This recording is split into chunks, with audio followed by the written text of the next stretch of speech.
much mental energy do you spend on relationships that have maybe run their course? Today, I ran into a woman with whom I was friendly when our kids were in preschool together.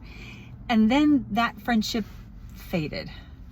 And our kids are 16 now, but when they aged out of 4K and into kindergarten, they grew into their new big kid friendships.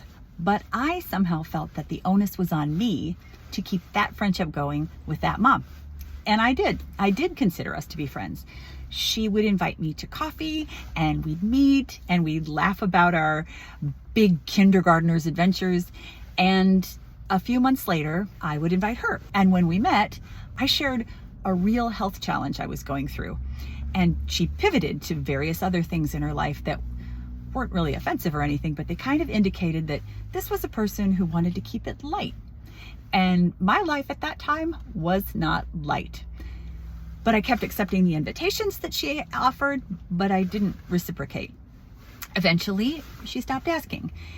And when I would see her at the grocery store, I would feel terrible and I would try to disappear behind a tower of Ritz crackers. 11 years later, today, I run into her at the store and she says, "Hi, how are you? How are your girls?"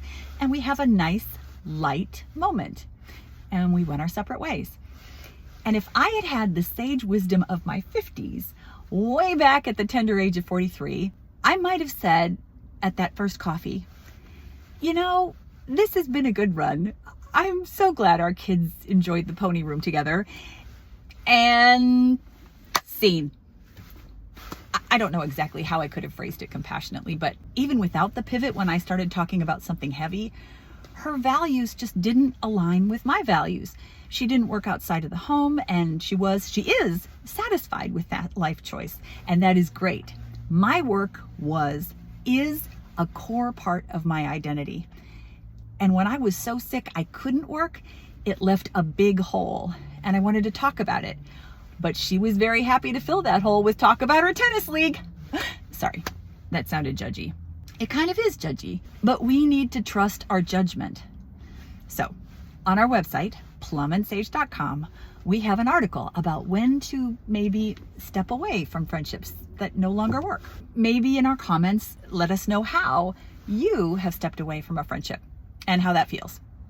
In any case, let's pledge as plums to invest in relationships that do serve us, that do nurture and teach and inspire us. And let's also pledge to stay juicy.